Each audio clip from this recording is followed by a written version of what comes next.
G'day guys, Matt here. Welcome along on my commute this morning. Thought it'd be a good time, bring you along in the car, introduce myself, introduce the channel, and just give you an explanation as to why I started the channel, my point of view, background, and then just a general chat. Welcome. This is my channel. I decided to call it Not in the Manual. It was a combination of things. I've spent my life, working life, doing technical support, technical training, and I really just enjoy helping people understand things. I enjoy learning how things work myself. I find it fascinating. I'm a troubleshooting sort of person, troubleshooting hydraulics, electrical systems, mechanical issues. I've always really enjoyed that. It's quite satisfying being presented with a piece of equipment that's not working, and then breaking it down into its systems and getting it working again. It's pretty satisfying, and yeah, it's just something I've always enjoyed. I guess it began back when I was a kid. I really just loved pulling things apart, seeing what was inside them, even if I didn't understand it. It was something I've always been fascinated with. And then as I became a teenager, my earliest memory of getting some enjoyment out of helping people out with things was a silly little bike club we had when we were, maybe 11 or 12. And automatically people just, I became the bike mechanic in that club. I always remember it. I had mates I'd been in touch with recently remember that. And yeah, pretty cool. But yeah, it all started back then. I've always had an interest in how things work. I as a part of my research for buying any sort of product, I really love it these days where you can download the manual for a product and really look at the technical specs and get an idea of what the maintenance is like with a product, and that's a big factor for me. I've always thought, I have conversations with people and I explain how things work, or something comes up in the conversation, and some people, you sort of take it for granted. What you learn in your working life, it could be with any profession. You take it for granted that something you deal with every day. I think we don't appreciate enough of what we learn in day-to-day life with work. How special that is, and you need to appreciate what you've done. And I'm guilty of just always thinking I can do better, and really just feel like I don't know enough, I need to know more. But sometimes you need to take a step back and just appreciate what you do know, and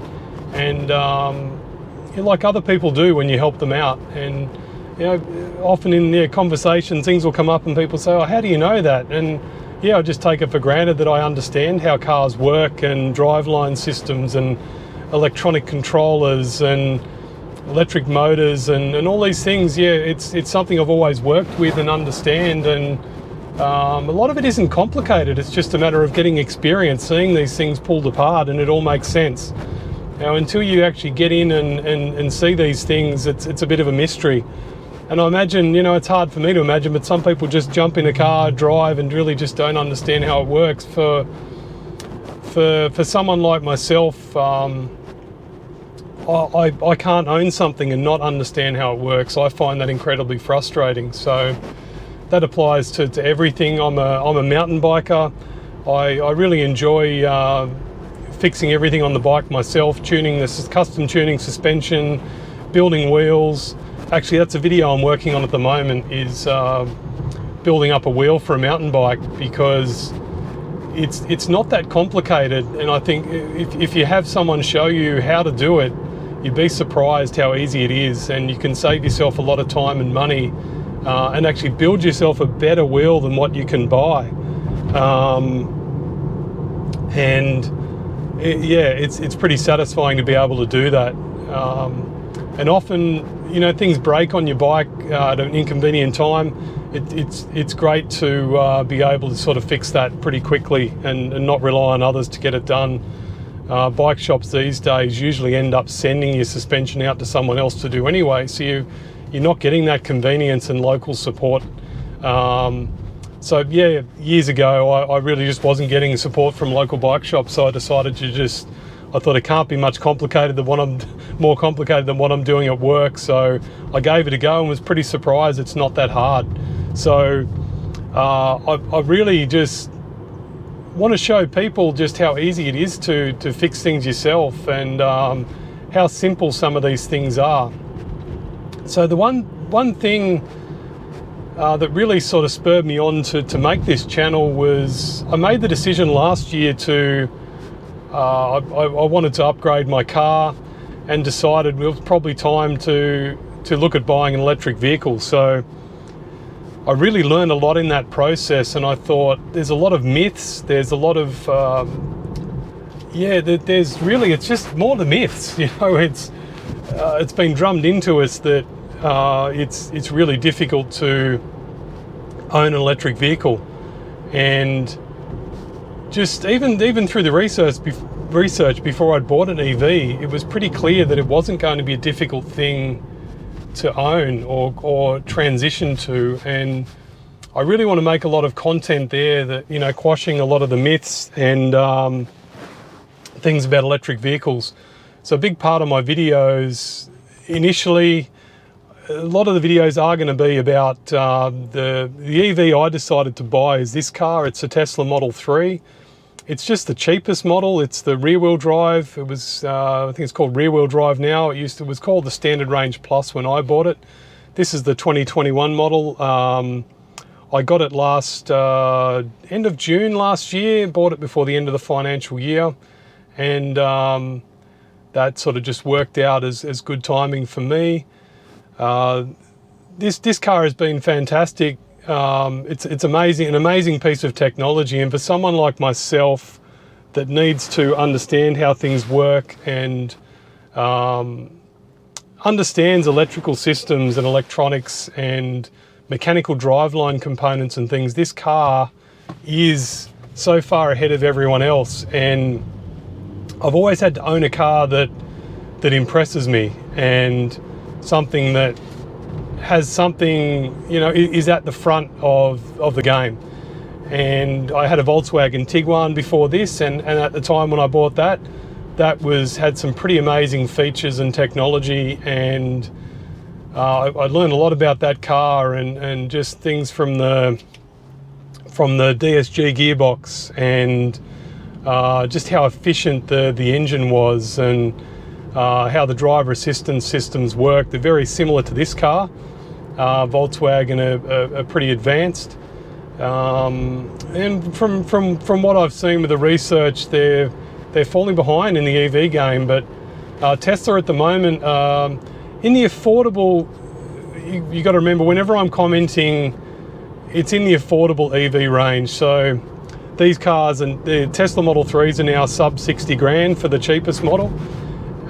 Which is a lot cheaper than they were when they first came out. And Tesla, as they develop things and improve their production numbers and processes, they're reducing the price and passing that along to the consumer, which is pretty unheard of in the automotive industry. So this was the right car for me when I did my research. It's not going to be the right car for everyone, but I think, look guys, if you can afford it, and you're buying a new car, definitely consider getting an electric vehicle. You won't regret it, and I'll be making some content to show why you won't regret it, and really just let you know that a lot of things you're being trained to worry about changing to an electric vehicle, you just don't need to worry about. It's pretty simple. You just adapt. It's not much of an adaptation. I can start the day off with a full tank of fuel every day, and I can charge for free. Where can you fill up your car with petrol for free, especially at the moment? So I think it's something that people really need to seriously consider. And obviously, if you can afford it, it's a great thing to do. Now, my background, I started off my career as a fitter and machinist. It was a trade that really interested me. I enjoyed making things. It's a good combination of things. You make a lot of things out of metal, steel. You're doing welding, using lathes, mills, many different manufacturing processes. But also, as a part of that trade, you learn about hydraulics, pneumatics, mechanical systems. For me, at the time, it was something I thought, look, it covers a lot of different things, and the plan was, I never planned on being stuck in a factory just turning shafts and things. That was never my plan. I thought it was a good trade to get into and to start from there, and then I went on and studied advanced hydraulics and pneumatics at TAFE. Started doing mechanical engineering at TAFE, and yeah, went from there, and I just by chance landed up working in the electric forklift industry. And electricals were something I hadn't done much with, besides fitting new car stereos into my cars and diagnosing electrical faults, replacing fuses. I had, a good basic knowledge of voltage and doing some pretty basic electrical repairs. So that was all I'd done. So I got into working on these complex electrical machines and forklifts. I soon learnt that they were the natural first step in electrical machines and electrical vehicles, and electric forklifts have been around for a very, very long time, and having a big heavy lead acid battery actually forms part of the product to counterbalance the weight of what you're picking up. And a lead acid battery wasn't a hindrance to those products like it is for a car. You just can't have a massive lead acid battery in a car, to give you ranges like 400 kilometers. They'd just be too heavy. But for a forklift, a 1.5, 2 ton battery is no problem. It forms a part of the design, as I said.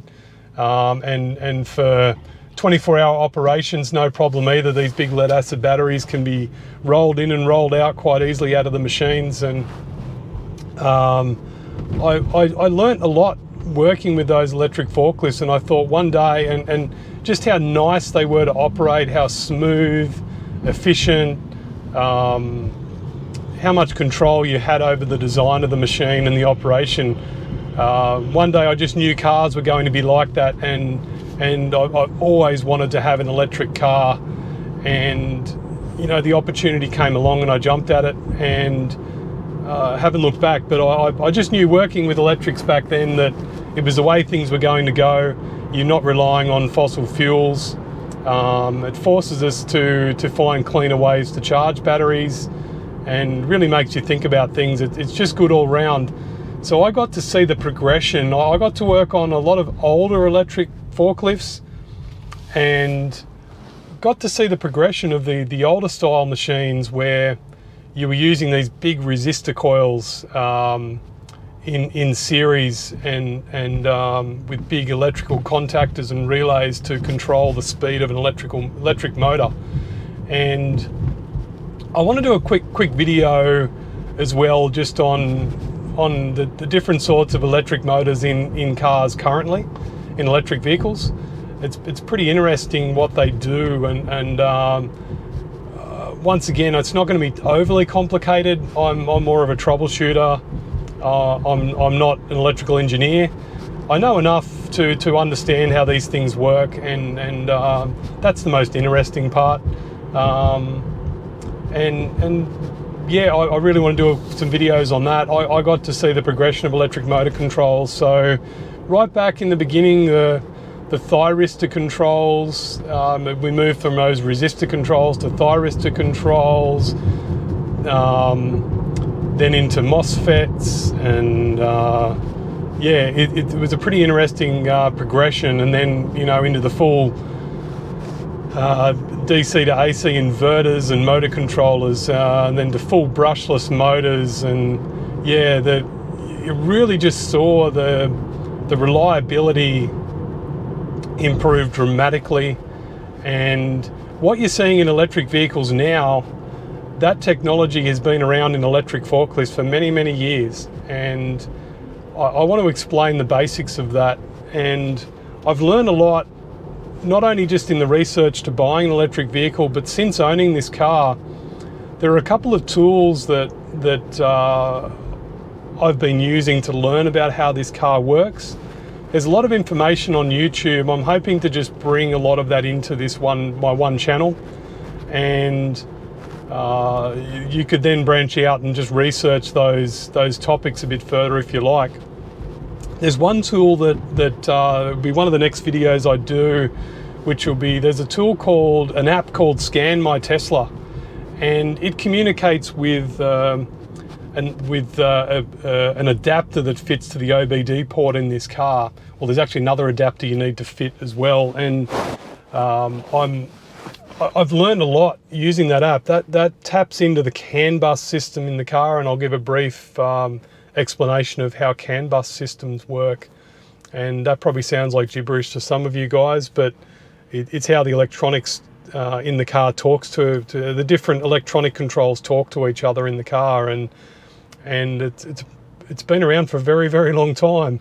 In the 1980s, you know, vehicle manufacturers started using CAN bus systems, and I worked with CAN bus systems and troubleshooted them in electric forklifts as well.